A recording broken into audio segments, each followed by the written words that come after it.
Fungue Zaburi 15, tutasoma mstari wa kwanza mpaka wa 5.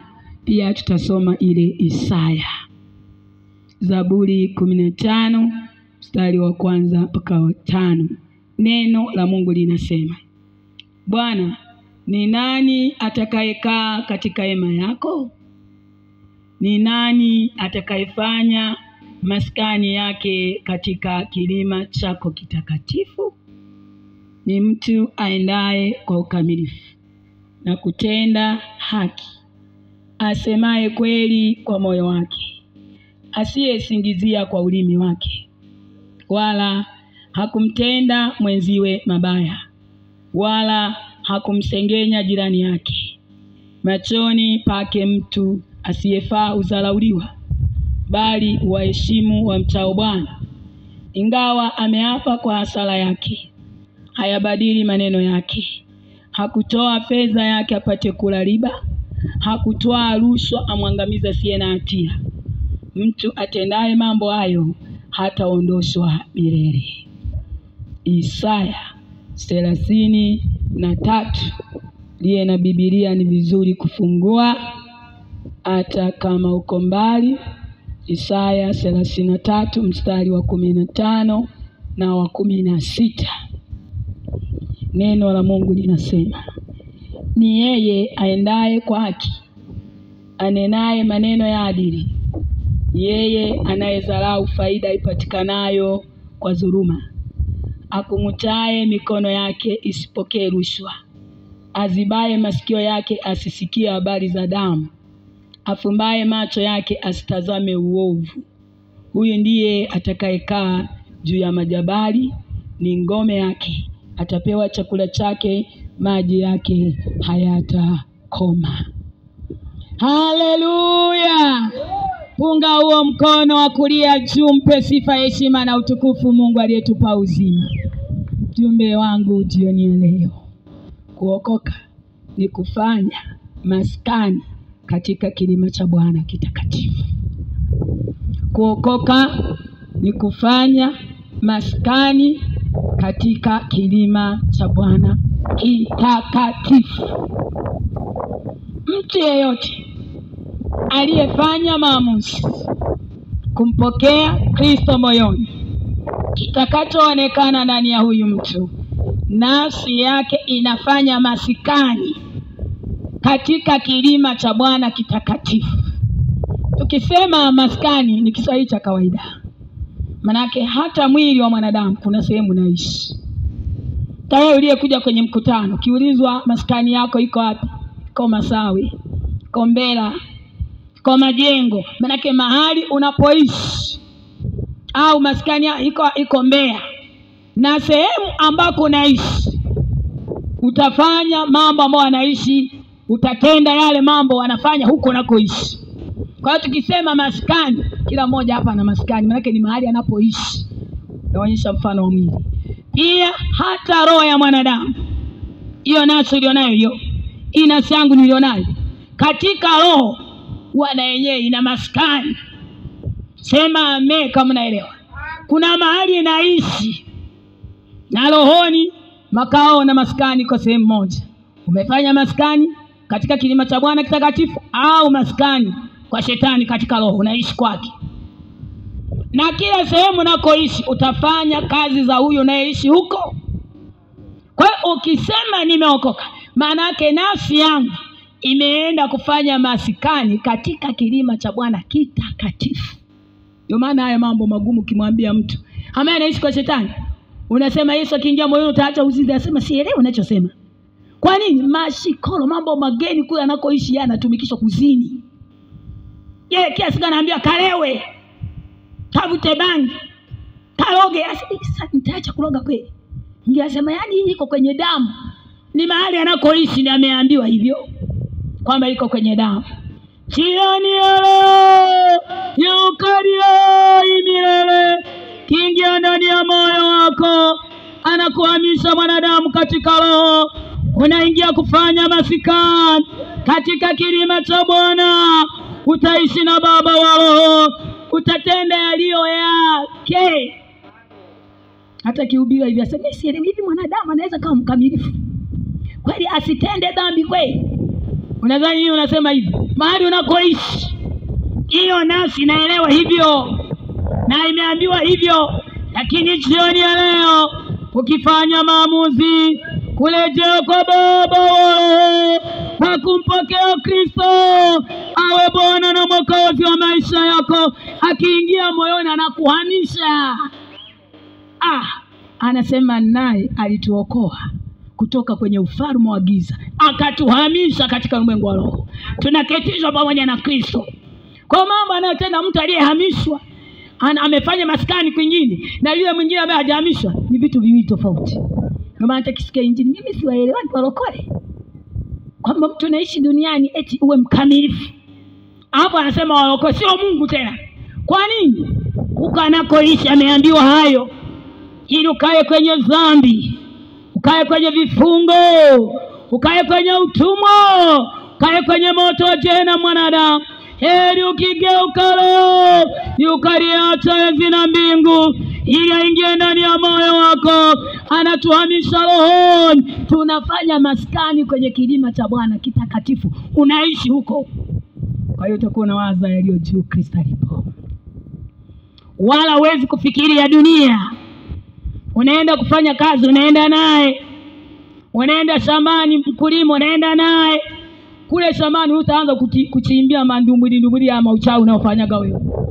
Maana juu ya kitu ya shamba anachimbia linini katikati ya shamba. Huyu mtu huyu amefanya maskani, anaishi kwa shetani, na hayo mafunuo ni ya shetani. Mfanya biashara kwenye biashara hana Mungu. Mahela ya zamani amechanganya na hela mengine amefungwa, nadhani ni shida tabu. Kwa nini? Nafsi hii ilikokaa iko kwenye maelekezo ya uganga, iko kwenye maelekezo ya mizimu. Kumbe nafsi ni ya Baba wao. Heri ukirejea leo kumwendea Baba aliyekuumba, ukafanya maskani katika kilima chake kitakatifu, mwanadamu anakuwa salama. Nafsi yako ifanye maskani kwenye kilima cha Bwana kitakatifu. Mlango ni kumpokea Yesu moyoni. Akiingia sio hivyo unavyofanya maigizo. Kisema mpokea Yesu na mimi nimempokea. Mbona unayafanya sio ya Yesu? Yeye amesema naye fanya maskani kwenye kilima chake kitakatifu. Ni nani? Ni waje atatenda haki. Mbona utendi haki? Mbona hujao mkamilifu? Kama umempokea, mbona bado una uovu? Mbona usemi kweli? Na neno hilo akiingia ndani ya moyo wako, mwanadamu anakuwa salama. Tunahamishwa rohoni, tunaketishwa pamoja na ufalme wa mwana pekee wa Mungu aliye hai. Tayari uko kwenye kilima cha Bwana kitakatifu. Utawaza mabaya, huwezi kusema uongo, huwezi kupokea rushwa. Mwiko mle ndani umegeuzwa, yani hata ile hela ambayo sio halali unaichukia. Wewe unachukia rushwa wewe? Si unasema dini ni huko unakoishi. Unadhani ni dini, kumbe ni mauti. Unadhani ni mema, kumbe ni mabaya. Umedanganywa. Na unakoishi unaishi kwa mdanganyifu, kwa ibilisi. Mtu anakula rushwa, anaiba, anafanya ufisadi, asema tena na dini yake anajua na kutamka Mungu ameniona. Mungu wa dunia, Mungu ibilisi. Aliacha enzi na mbingu, anataka nafsi yako mwanadamu ifanye masikani kwenye kilima cha Baba wa roho. Iwe mbali na dhambi, iwe mbali na uovu, ichukie mabaya. Haitatokea mwanadamu chukie mabaya kama hujafanya masikani katika kilima cha Bwana kitakatifu. Haimo Yesu, huwezi utazaa yale mabaya uovu, wewe ndio utachekelea. Mkuta hata mzinzi, yana anaona kwenye uzinzi amemaliza. Tena anajisifu nimeumbika. Kama ni kijana anasema kuna binti anayepita kwangu. Yana anaona anayofanya ni kama ya maana. Mahali anakoishi huko. Hata mchawi anaporoga. Kwenye uchawi huko anatiwa nguvu, anaona kama anafanya mama yani na mimi sichezewi, ninakaa kinga gani? Una kinga gani wewe? Hiyo nasi ni ya Mungu. Umebeba masaga ya nini ya kuroga? Wala hayo yenyewe naye ndio unadanganywa kama una kinga. Yaani ungejua uko kwenye jehanamu, uko kwenye mauti ya roho yako milele. Shetani anapotenda kazi, mtu kazi zake anaishi kwake, anamfanya yale mambo aone kama yana faida kwake, ili aendelee kuishi huko. Hata kihubiriwa hivi anasikia neno, kugeuka kutoka kula na ngangania, Shetani anaongea naye, hamna shida. Nini? Sio unaona hiki umepata? Anamuonyesha mambo ya mwili na mambo ya dunia. Nafsi yako si ya dunia hii. Kuna siku taondoka. Unapita na msafiri mwanadamu. Acha kudanganywa na dunia na mambo yake. Umajani. Tunaishi kwa neema. Kuna siku kila mmoja taondoka na furushi lake. Ungetobu toke kwenye udanganyifu wa dhambi. Unajua dhambi inamsaulisha mwanadamu, anaona kama amefika kama kwao. Anaona anakufa kaka yake anazikwa. Yeye hayupo kaka yake. Akimwamsha amki anasema aliondoka jana. Tena yeye mwenyewe anasema aliondoka jana. Yeye mwenyewe angalia kwa mbona huyu ameondoka. Kumbe na mimi nitaondoka. Mtakia niacha haya. Anapumbazwa na Shetani. Anamwambia kula maisha. Mcheze yule, mkomoe yule. Sawa. Fanya hivi, sawa. Wakati anaona tunaondoka, tengeneza leo. Toba leo. Lejea leo. Iko neema ya Baba wa Roho. Alimtoa Kristo awe sadaka kwa ajili yetu wanadamu. Mimi na wewe tuokolewe. Akiingia ndani ya moyo, anatuhamisha rohoni. Tunaingia kufanya maskani katika kilima cha Bwana kitakatifu. Tunaishi huko rohoni. Unaishi na Bwana. Unatembea na maagizo ya Bwana. Unatembea na sheria ya Bwana. Uwe binti, uwe mama, uwe kijana, uwe baba. Huyu mtu aliyekubali Kristo Bwana anaingia, anatembea na sheria ya Bwana, maana anaishi huko. Hata kikutana na walarushwa asema jamani, haya mambo haya, mwisho haya ni Jehenamu. Kikutana na wazizi asema haya mambo haya mambo kitambo, haya mambo utapata mshahara mbaya, binti okoka. Kwa nini? Yeye amehama, amehamishwa rohoni, amefanya maskani kwenye kilima cha Bwana kitakatifu. Anatenda haki, anatembea katika ukamilifu, anasema kweli, uongo ndani mwake hayupo. Wewe ukoje? Mwingine unaitwa mpendwa na Bwana asifiwe, unataka, lakini bado umefanya maskani kwa ibilisi. Unatenda kazi za adui, umeibiwa, umetekwa. Iko neema leo, Baba weza kukufungua ukawekwa huru. Ni Yesu Kristo mwana wa Mungu aliye hai. Yeye anasema jioni kwangu nyote naosumbuka na kuelemewa na mizigo. Mtu ambaye anafanya maskani kwa Shetani ana mizigo kila siku ya Shetani, na hakuna amani ndani yako, na moyo wako ni shahidi. Akicheka anacheka hapa, kila na misiba moyoni, ana mambo, ana maji. Ndio maana anaenda kwa mganga, nilolage baba, eti mganga amuone yeye, amuokoe na shida hizo nazo. Kata mganga ana shida, na yeye alivamiwa, ana masamba usiku kuja anamtesa. Anaweza kufunga siku 3 nafungulia mavi ya ng'ombe. Huyo akuokoe wewe huyo? Yuko Mwokozi leo aliacha zina mbingu. Mimi na wewe tuokolewe. Kwake hamna gharama. Ni kufungua moyo, ni kusema kweli ulio nayo. Ulikuwa na matunguli, eta matunguli yanachomwa moto, unahamishwa. Kwake upo wokovu original. Nafsi ya mwanadamu inaokolewa kutoka kwenye vifungo vya dhambi. Hautakaa tena kwenye vifungo. Hautakaa tena kufanya kazi za ibilisi, maana unahamishwa. Ukoje mwanadamu? Saizi sio wahubiri, sio wanaitwa bishopu, nafsi zao hazijaketi mahali patakatifu kwenye kilima cha Bwana, hawapo. Wengi asema pokea gari, pokea muujiza. Nasi pokea gari kweli? Yeye anasema ni nani atakaye kaa kwenye kilima cha Bwana kitakatifu? Ni nani atakaye fanya masikani aishi huko? Na anayeulizwa ni roho ya mwanadamu, ni nafsi. Ni nafsi ipi? Iwe na sifa gani? Iwe na namna gani? Isije.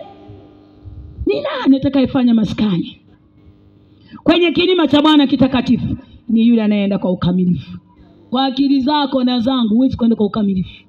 Lakini anapoingia Kristo aliye mkamilifu, alishinda dhambi, aliisulubisha dhambi na kuihukumu msalabani, akaihukumu kwa mwili wake. Akiingia ndani ya moyo wa mwanadamu, mwanadamu anasema Kristo karibu moyoni. Yeye anamkamilisha mwanadamu, anafanya mwanadamu aseme kweli, anafanya mwanadamu atende haki, anafanya mwanadamu achukie rushwa. Hela isiyokuwa sahihi anaichukia, mpaka ingie huyu aliyehukumu dhambi msalabani. Hayupo Yesu huwezi. Ndio maana wengi wanakata hata injili. Unajua mimi injili sielewi. Hivi hao wanahubiri nini? Ukatae hela. Fahamu za mwanadamu, amesema mawazo yake sio mawazo ya mwanadamu. Yako juu sana. Akili zake sio akili zetu wanadamu. Kuna mambo naona ya maana wewe kwa sababu ya akili zako mwanadamu siko chini sana. Lakini yeye hachunguziki. Hayasema mawazo yake yako juu. Akiingia ndani ya moyo wako, hatakubadilisha mwanadamu. Utachukia mabaya, utajitenga na uovu, utageuzwa. Kiwa ndani ya Kristo utakuwa mpya, kiumbe kingine. Maana ameingia mkamilifu ndani ya moyo wa mwanadamu na mkamilishi. Huwezi kwa akili na fahamu. Paka ingie useme karibu ingia. Na akiingia atafanya kazi yake ya kukukamilisha, afu na kuweka kwenye mlima wake mtakatifu. Hata mtu kupiga kofi utasikia kisasi. Huyu mwanaume mzuri bwana. Kauka mama. Tagauza wanaume mpaka lini? Akikutana naye huyu anasema huyu amezidi. Nikutana na binti moja sasa, yaani mwanaume yule wa kwanza mchungaji alikuwa ananichunga mno, nikaachana naye. Ukienda mnadani anakufuata nyuma kama anakulinda linda. Nikasema mme gani wa hivi? Yaani kila mume anayeenda anamkuta ana tabia anazo yeye, anakataa, anaondoka hapa anaenda kuvunja mji aenda mwingine. Ndio maisha alionayo. Ukimkuta sasa anavyoongea hivyo, binti mwenyewe ni kama mfanyakazi wa ndani. Amegeuza wanaume. Wewe ni anaishi wapi? Anaishi kwa shetani. Yaani hii nafsi imefanya masikani kwa shetani. Na haya naona kawaida tu. Kwa nini? Hayumo Yesu. Akiingia mwanaume huyu, yeye anachukia kuachana. Anaweka moyo wa rehema, anaweka moyo wa kusamehe. Tunaushinda wema, tunaushinda ubaya kwa wema. Hatuhesabu makosa. Yanafutwa mafaili ya makosa ndani ya moyo. Unaachilia, unasamehe, unasahau. Kwa yule mwanaume utaanza kumhesabia, alifanya hivi, anaongea mle shetani, maana unaishi kwake. Yule mke utaanza alifanya hivi, nasikia alifanya. Umebeba mafaili ya makosa. Kwa nini? Unakoishi. Watu wana hakimu humo ndani, yani kuna kesi zinaendeshwa kweli. Unaweza kumkuta na tembe humo anaendelea na jaji yupo, hakimu yupo, na anayehukumiwa yupo. Humo kuna mtu mmoja mchungaji, unadhani linapoongea ni shetani, hata ukienda chooni inaongea tu na wewe mpaka tufanye mambo yake. Koko tunaenda bafuni inaongea na hivi. Kwa nini amefanya hivi? Haiwezekani. Oga haraka.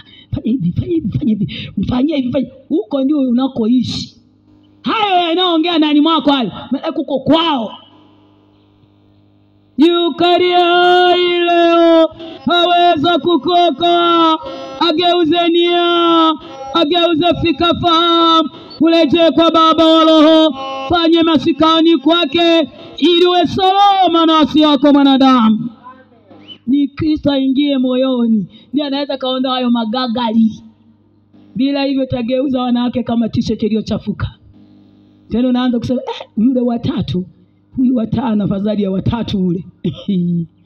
Na dini nayo wala hayokoi, wala haiwezi kukufanya kuhamisha huko ulikokaa, wala ina wokovu anasi mwanadamu. Yuko mwanaume mmoja aliye hoi, hawezaye kukuokoa. Mwanadamu kawa salama, nafsi yake kawa salama, ikakaa mahali pake. Unajua ukifanya maskani katika kilima cha Bwana kitakatifu, maana umerudi nyumbani katika roho. Yaani kwa Baba hiyo nafsi. Yaani unaishi kwenu. Eti unaishi kwenu katika mwili. Kuna mtu atakubuguzi. Utatumikishwa kweli. Kuna baba anaweza katesa mtoto wake. Nafsi yako iliwe salama, ifanye aliyo baba wa roho, lazima ufanye maskani uishi huko. Na mlango wa kufanya uishi lazima ingie Kristo moyoni. Yeye ndiye anatufanya tufanye maskani katika roho, kuishi kwenye maskani iliyo takatifu ya Mungu Baba mwenye nafsi. Mawazo mabaya yakija naambiwa ili kataa. Yeye mwenyewe anakuambia ili kataa. Ili hamna. Wewe unakatazwa. Sikila wazo unaenda nalo. Kila fikra ikichika jambo nalo, sauti unayosikia nayo upambanui kwa sababu unakoishi. Kwa maana kuzunguka na mavege wa kugeuza wanawake kama unageuza suruali iliyochafuka. Anayemke nani anaoewa nje.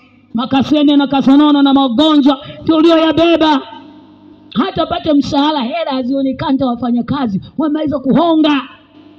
Anachukua hata mkopo, hata mke ajui ndani. Ni tabu. Mtu kukaa kwa shetani anawatesa mno wanadamu. Kazini anaenda yeye. Yeye kama robot la mtu. Amemswitch kwa dawa. Wanajenga na nyumba saa hizi hao makahaba single mother. Wanachuma moyo za watu. Anaoga madawa. Sasa mimi single mother. Sitakolewa. Ni mateso. Hui huru. Nimepata buzi la Singida, naenda kulala wiki narudi. Hamna anayesema ulikuwa wapi wiki hii? Niwe huru. Uko huru kwenye dhambi. Tadanganya hivyo bakarini mwanadamu. Unaishi kinyume ya Mungu asabu kwa huru. Wewe ni mtumwa. Hakuna singomaza kwa Yesu wa Nazareti. Wawili wanakuwa mwili mmoja. Kwake tuko salama wana mwili. Alisema si vema mtu yabaki peke yake. Mme na mke wawe mwili huu. Hapingwi na mwanadamu. Tidanganya na umalaya ulionao. Na nataka nikwambia hujawa huru, wewe ni mtumwa. Unafanya upende usipende hayo. Hiyo kwa sababu unaishi huko unaanza kuona mazuri, unafurahia uzalimu. Utafurahia uzalimu mpaka lini? Unajua mshahara wako ni jehanamu milele. Sijui unaimba nyimbo za dini, imba sana nyimbo za dini, hayupo kwenye nyimbo za dini. Yeye yumo kwenye neno. Sema na ubiri, lakini hauko kwake ufanye maskani kwa Mungu. Hana hayo. Jiite bishopu, mara mimi sijui nabii wa nini. Wewe jidanganye. Umefanya maskani wapi? Mbona ni malaya? Mbona ni mzinzi? Mbona ni mwongo? Mbona ni mlogi una pepo ya utambuzi? Kaa ukatubu, acha uovu ulionao. Acha mabaya mwanadamu. Sasa tuko kwenye wakati mbaya, waganga wa kienyeji wamejiingiza, wanaingiza na mimi. Ni mambo ya ajabu. Yaani kuna mambo yanaendelea chini ya mbingu. Mtu anajiita mtumishi wa Bwana, nabii wa Bwana, lakini kumbe ni mganga wa kienyeji na mapepo ya utambuzi. Haweza kumwangalia mtu anamsema alivyo na mapepo ya utambuzi, amwambie huyu yuko hivi na hivi na hivi, ana tatizo hili na hili. Hafasha mimi mtumishi wa Bwana. Ipo siku yatakapofumuliwa yote hayo. Ijara yako utapata usipotubu. Mshahara ni jehanamu tu. Toka tubu, acha uovu ulionao. Toka kwenye mapepo ya utambuzi mwanadamu. Toka kwenye nguvu za giza. Toka kwenye uganga ulionao. Hivi waweza kwenda unasema mimi namtumikia Bwana, unatabiria watu baada ya kuambia watu kuacha dhambi. Mungu amekuita tabiria watu, umekuwa mganga wewe. Waganga wa kienyeji ukifika pale wanasema mnyaa weka chini na 10,000 si 5,000. Anaanza kukuangalia, ndio anaita kuagua. Wenyewe waliojiingiza kama malaika wa Mungu ni mapepo, hawasemi uende na mnyaa. Tobu. Acha hayo mabaya. Acha kazi mbovu. Umajani unapita. Toka kwenye udanganyifu wa dhambi. Hakuna kitu kingine Mungu anachotaka mwanadamu. Nasi irejee kwa mwenye nasi. Ifanye maskani kwake. Mtaacha uovu. Acha usengenyaji. Acha hasira. Iwe juu ya ndoa, tuishi kwa amani. Tuwe na amani ya Kristo. Tuishi kwa kusameheana. Ndio tulichoagizwa mtu aliyeitwa na Mungu. Kweli ndani yako umefanya maskani kwenye kilima cha Bwana kitakatifu. Hakuna injili nyingine. Hawagui. Hatuna mapepo ya utambuzi. Mungu anachotaka nafsi ya mwanadamu ifanye maskani kwake. Iende kwa ukamilifu. Tembea na sheria za Bwana. Tembea na maagizo ya Bwana. Wewe ukoje? Alinipigia mama mmoja yuko Kahama, yuko anaabudu hapa. Kasema mchungaji, nimeenda kuabudu kanisa moja. mchungaji kanisani kutabiri, wewe naona unaenda kuwa na biashara kubwa, unaenda kuinuliwa, nimeona una duka kubwa la jumla, naona anamaliza huyu anaanza, nimeona wewe umepata mme, unaenda kupata mme mwenye kazi, unaenda kuwa na sasa waganga hao, umeingia kwa waganga wa kienyeji, wamejiingiza kwa kifuniko cha roho la Kiislamu. Tabu hata njia mbovu mwanadamu, tabu waganga mnajiingiza kwa siri. Acha kazi mbovu, acha mabaya hayo. Mungu alimwacha Kristo aje asulubiwe, apigwe mijeledi ili kutabirie wewe. Kama unaenda kupata gari cruiser, nafsi ipate cruiser ya kufanyeje? Inatakiwa ache dhambi, nafsi keticho pamoja na mwenye nafsi, ifanye maskani pamoja na Mungu. Maana nafsi za wanadamu wengi wako pamoja na shetani. Ni kuwatuma tu kazini, kalewe, kaloge, katukane, katongoze, kaloge. Usiku mwingine wamelala yeye yuko dumbudi, yuko kuloga. Sasa huyu unamtabiria apate mume wake. Binti amekuja abadea kwamba ahubiri aache tamaa za mwili, unaenda kupata mume. Sasa atakutana nao kwamba ya juice wewe, nimekumaindi. Hasa inaniambia nabii. Ndio huyu, unafanya wapi kazi? Mimi nafanya kazi idara ya afya. Mdanganya tu. Kwa nini? Amedanganywa. Na mnanaria akiingia ndani ya moyo wako, mwanadamu anakuwa salama, inakatwa kiu ya dhambi, unafanya maskani kwenye kilima cha Bwana kitakatifu. Mtu anatembea na sheria ya Bwana, uongo mwiko kwake, rushwa mwiko, tamaa ya pesa imekufa. Huyu mtu anatamani kufanya mapenzi ya Mungu, na hela, anataka hela ya halali. Najisema kataa kwamba nisije nikakosa maisha ya milele, nikadanganywa kujifurahishia na uzalimu wa dhambi. Kimda chenyewe ni kifupi, kitambo naondoka hapa. Nisidanganywe na haya. Ameingia nani? Mkamilifu ndani ya ule moyo, Kristo. Wewe huwezi kutamani. Anasema yule mtu anaenda kwa ukamilifu, hasengenyi jirani, hamtenei mwenzake mabaya, hapokei rushwa wala atoi rushwa ili amuonee mtu. Anazuiliwa nafsi yake. Maana aliyekaa mnenda anamzuia kwenye mabaya kwamba hili hamna. Kosa Yesu asione kama ndakataa rushwa. Awe daktari, awe nesi, hata kama mtu anaumwa, ninamgeuzia na kisogo na shingapi. Hata anaweza kafa mtu, hana hata huruma, ni mnyama. Nini? Hamna Yesu mle. Ana dini tu.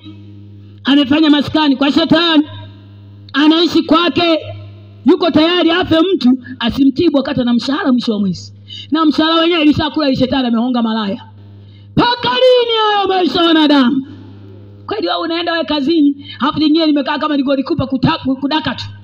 Ninadaka hela, hapo ninajenga, ninajiita singomaza. Ni mambo ya ajabu kweli. Na nasikia na wenyewe sasa wanatamba na kutamba. Nimeamua nikae nitulie, nipumzishe akili yangu niwe huru. Una uhuru wewe? Amesema mkikaa katika neno langu mtakuwa wanafunzi wangu kweli kweli. Mtaifahamu kweli na kweli tawaweka huru. Kwa kinachoifanya nafsi ya Mungu ya mwanadamu ambayo ni ya Mungu iwe huru ni ile kweli moyoni. Wewe umeiacha kweli, naye amekwambia uko huru. Wewe ni mtumwa malaya wewe. Taubu, acha uovu ulionao. Acha mabaya ya mwanadamu. Acha giza ulionalo. Hakuna uhuru wa nafsi ya mwanadamu bila kukaa kwenye neno, bila kufanya maskani kwenye kilima cha Bwana kitakatifu. Huyu ni mtumwa tu. Hakuna mwanadamu chini ya mbingu hata na elimu iliyo juu anayeweza kumshinda shetani asimtumikishe. Yeye leo amesoma mpaka nywele zimetoka mpaka hivi. Ni shetani aliangalia elimu ya mtu wala cheo wala wazifa. Ninawatumikisha wote ni mmoja, yupo Kristo moyo. Atakachofanya huyu mwanadamu yaonyeshe ka heshima kwa sababu ni afisa, anajificha fichira mamalaya nani. Kuroga taroga, kwa ganga taenda anajifanya haendi. Bado ni mtumwa. Bado naishi kwa shetani. Ndio maana unafanya mambo ya shetani. Na mwisho hayo mambo ni jehanamu.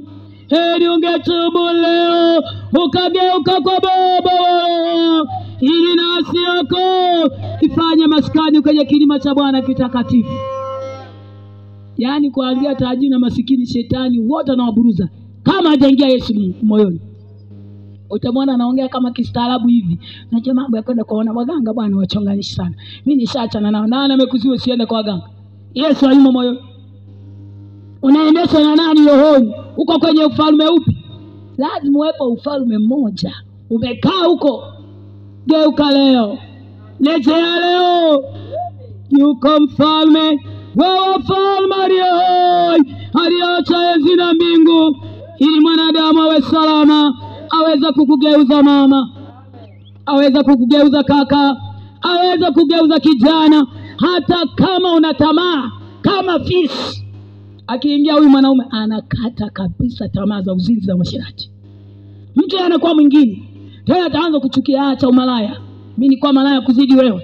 Yesu ameingia moyoni, amekata hiyo kitu. Yeye mwenyewe anashuhudia aliyokuwa anayafanya kabla ya Yesu kuingia moyoni. Wewe ukoje? Bwana bado ndugu yangu, nasema Bwana asiu naye mambo yale yale. Umekaa kwa shetani kule kule. Mambo unayowaza ni ya shetani. Mambo uliyoweka moyoni ni ya shetani. Hata ungekuta vijana saa hizi wameweka tu muziki tu nini kwenye simu, hakuna kingine zaidi ya mapenzi yaliyojaa.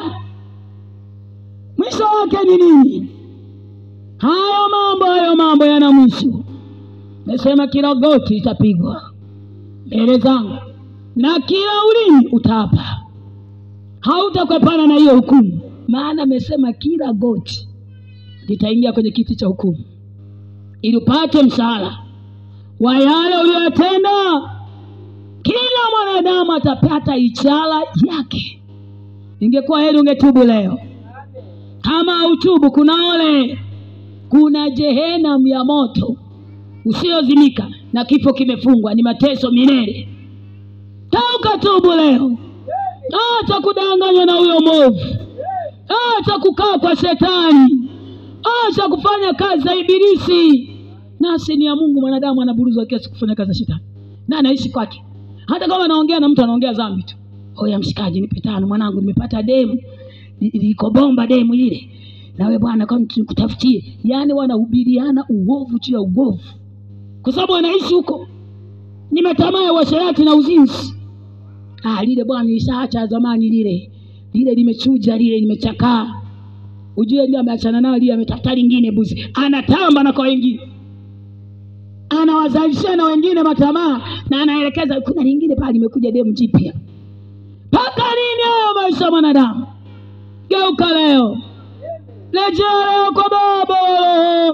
Aweza kukugeuza, akakata kiu ya dhambi, mwanadamu kawa salama, akafanya nafsi yako ifanye masikani kwenye kilima cha Baba aliye hai. Unakuwa mkamilifu. Kristo anatukamilisha. Utachangaa wakati wote mtu anafikiri aliyo juu Kristo aliko.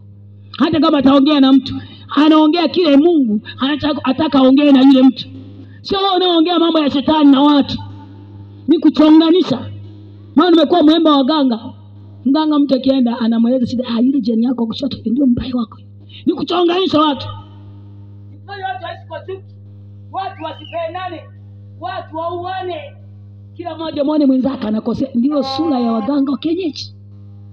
Ile dawa imekusaidia. Yule mkono wa kulia ana ng'ombe hivi, alafu anachunga na tumbuzi, yuko hivi na watoto hivi. Ninasema mapepo ya utaamuzi kabisa kama nimemuona yule jirani. Ni kuchonganisha, usiseme naye. Yule ndio mbaya wako. Yule mtu anatoka wapi, anatoka nini? Utaishi kwa maana huyu. Yuko aliacha enzi na mbingu. Kwake ni amani, kwake ni upendo, kwake ni kuachilia, kwake ni kusamehe, ni kushinda ubaya kwa wema. Unakuwa na amani moyoni ulichino. Haleluya. Kufanya masikani katika kilima cha Bwana kitakatifu. Yule mtu anaenda katika haki. Hapokei rushwa, atoi rushwa. Hasengenyi jirani. Hamotei mwenzake mabaya. Mchawi siku zote ni kuotea wengine mabaya. Hata kama mtu pia anaanza kumtamkia mabaya. Kifika huko ligongwe. Kifika huko kutana na ajali. Kifika huko augue. Atuma madhara kwake. Wewe mwanadamu umefugwa tu. Tabanya kazi mbovu hizo bakarini. Na sio ni ya Mungu, naitumia madhara. Wewe unani? Una miaka mingapi ya kuishi hapa wewe mwenyewe unapita? Toba, acha uchawi ulionao. Acha hizo hila. Acha mabaya unaotendea wengine. Ni mateso katika roho, mtu anakuepo kwa ajili ya kutesa wengine. Hata mtu akisaga unga anauchukua unga wake. Mtu akiwa anafanya kazi anaanza kumtumia laana, hata kazi anayofanya sifanye chochote, zile hela za kutapanya kilabuni. Sio kwamba anaendaga kulewa na kutafuta mahawala kwa matakwa yao. Wapo wanaotea rohoni. Hizi hela kipata akahonge. Hii hela kipata kila mwezi aenda akatapanye ba. Kwa mtu anafika basi mshikaji mwanangu nipe 5 leo tuko vizuri. Unadhani akili zake anatamkiwa ili isiwage kulewa tu, ili kila kitu isifanikiwe. Paka lini hizo kazi mbovu wachawi? Paka lini kutendea hilo wengine? Na unatendea hivyo, tubu, njoo kwa Yesu. Yukaria hilo. Hata kama walienda kwenye makaburi wakasema mazala, yukaria ufufua na uzima leo. Haweza kufufua maisha yako, haweza kufufua ndoa yako, haweza kufufua ukawa katika roho. Pana uchawi wa uganga juu Yakobo. Israeli ni matendo makuu ya Mungu. Kama ameamua Yesu aingie moyoni, anafufua maisha ya mwanadamu yaliyozikwa, yaliyotamkiwa vibaya. Anasema japopita kwenye bonde la uvuli wa mauti, sitaogopa mabaya, maana Bwana yu pamoja nami. Maana Bwana akiwa pamoja na hatuwe kwenye uvuli wa mauti na kutoa. Hata kama uziko kaenda kaburini kwamba rohoni tunamzika, tunazika maisha yake, yaani asifanikiwe chochote, tunamharibu, tunafanyaje? Ndio kazi ya wachawi na waganga, ni kufanya mabaya. Wewe umewekwa tu na Mungu. Kweli Mungu atakufanyaje? Tubu waganga, acha njia mbaya hizo. Tubu wachawi, acha njia mbaya. Acha kazi mbovu. Acha kutendea ila wengine. Yaani kuna wengine akikodoa hivi macho amesharoga. Ndio kazi zake. Hapo mimi ndani anawanda sasa. Imelikomoa. Hapa kisha mnoga sasa, wewe unajisikiaje? Macho yanawasha. Wewe nasha sana, pole. Yeye nimefanya. Uchawi wanasalau kweli. Kama elima shamba, au anaweza kukupa shamba na kukupa na mbegu. Viazi vyote anachukua yeye umemlimia. Chamani. Ni mambo ya ajabu. Kutendea hilo hivyo mwenzio. Hapo anacheka. Mungu amekuwa kufanya hayo. Toba, acha uovu ulio nao. Acha isolona. Yafunue manguvu hayo leo. Toka kwenye vifungo vya ibilisi. Unajua mtu akija kwa Yesu mnaishi kwa amani. Kwanza jambo unamtendea mwenzako, unamtendea ambao unataka kutendewe. Wewe unapoaibia hivyo wengine na kuwatendea hivyo, utendewe wewe hayo. Ni mazuri hayo. Ulimi wa kuchukulia. Mnaongea vizuri, anakuroga huku mnaongea wote. Ni mambo ya ajabu. Ananua mchele mtu, yeye ananua kio za kutegeshea pale, anavuta rohoni wa mchele wa mtu. Yeye hauishi mpaka funza. Wao kwenda mashireni kufuata mwingine, lenyewe limetegeshea pale. Mafuta anunua madumu na madumu, lenyewe linachukua tu. Paka nini hayo maisha ya wanadamu? Umefanya maskani kwa shetani, unadhani hivyo ni faida? Hiyo ni mauti, umedanganywa. Wewe jiangalia tu ulivyo na nini sasa. Lakini yenyewe inasemeje? Unaona navyo kufanikisha. Unamkuta ndala yenyewe amefunga na daso. Umefanikiwa nini na ibilisi wamejaa laana? Kwa shetani ni laana. Hakuna jema wala zuri, ni udanganyifu huo. Toba, acha hizo njia mbaya. Leta hayo madawa. Funua hayo manguvu leo, utoke kwake. Ufunua anasema watu wangu, tokeni kwake. Dhambi zake zimekuwa kubwa mpaka mbinguni zimefika. Tokeni. Anataka kila mwanadamu akubali kutoka kwa shetani. Kama mimi nataka nirudi kwa Mungu, nikafanye maskani kwa Mungu, nifanye ya Mungu, sitaki ya shetani. Mungu ndiye anachokitaka. Ukoje leo mama? Ukoje leo kijana? Peta ibilisi leo. Yukaria milele. Haweza kufanywa salama. Usitumikie dhambi tena, wala usiishi kwa shetani. Ni Yesu Kristo mwana wa Mungu aliye hai. Yeye ndio salama yetu. Salabani alisema amekwisha, ili mimi na wewe tuokolewe, tusikae huko tena. Kwake kutambwa na kwa Yesu wa Nazareti. Unafanya mambo ambayo unaona furahia. Mchawa analoga huku yeye mwenyewe anaumia. Anaweza akasema toa mtoto wako, eti mtoto wako huku nacheka. Ninaanza kulia kabisa.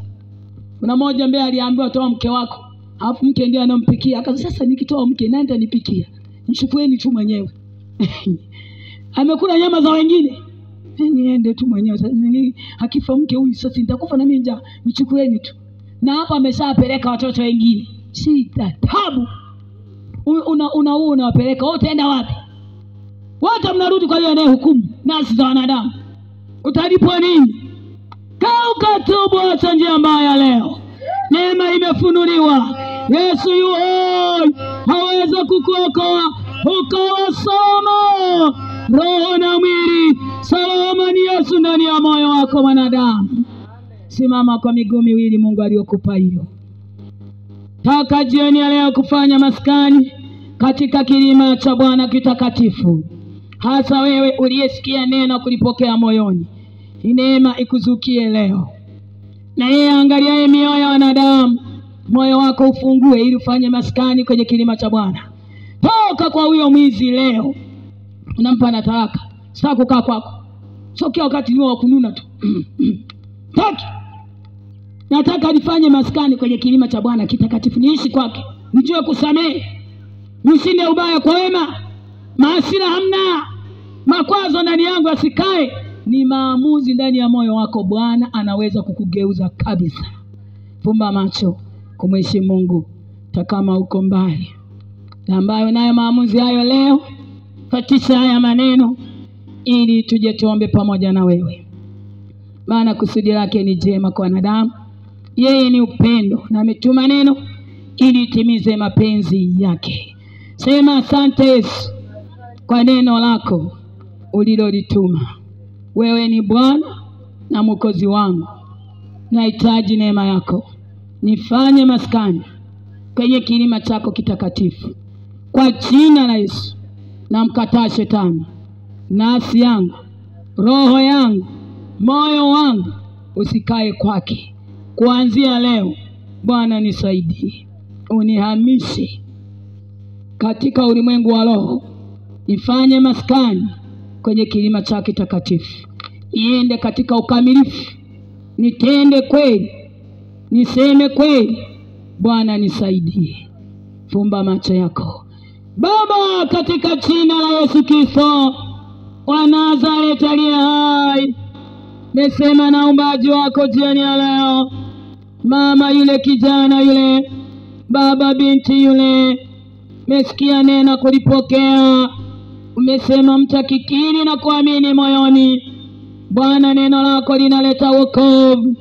Kwa jina la Yesu Kristo wa Nazareti aliye hai, nasi Yehova iliyokukiri jioni ya leo, ifanye masikani katika kilima chako kitakatifu. Sawa sawa na hivyo kiri kwenye kinywa. Jidhihirishe Mwokozi leo, niking'oa mapando ya adui kwa jina la Bwana aliye hai. Nabomoa miungu na vinyago kwa jina la Yesu Kristo wa Nazareti aliye hai. Bali neema inaokoa wanadamu. Funulie kwa moja moja. Thibitishe neno lako. Maana umesema ukilituma Baba inatimiza mapenzi yake, wala haliwezi kurudia. Mungu, niombe neema ifunulie kwa moja, kwa damu ya mwana kondoo. Siona ila wala kinene mema kwa moja moja. Kubariki na kutukuza, kuimidi na kuinua mfalme. Sante maana upumetendo tukuzwe katika jina la Yesu Kristo Mwokozi wetu. Wote tuseme amen.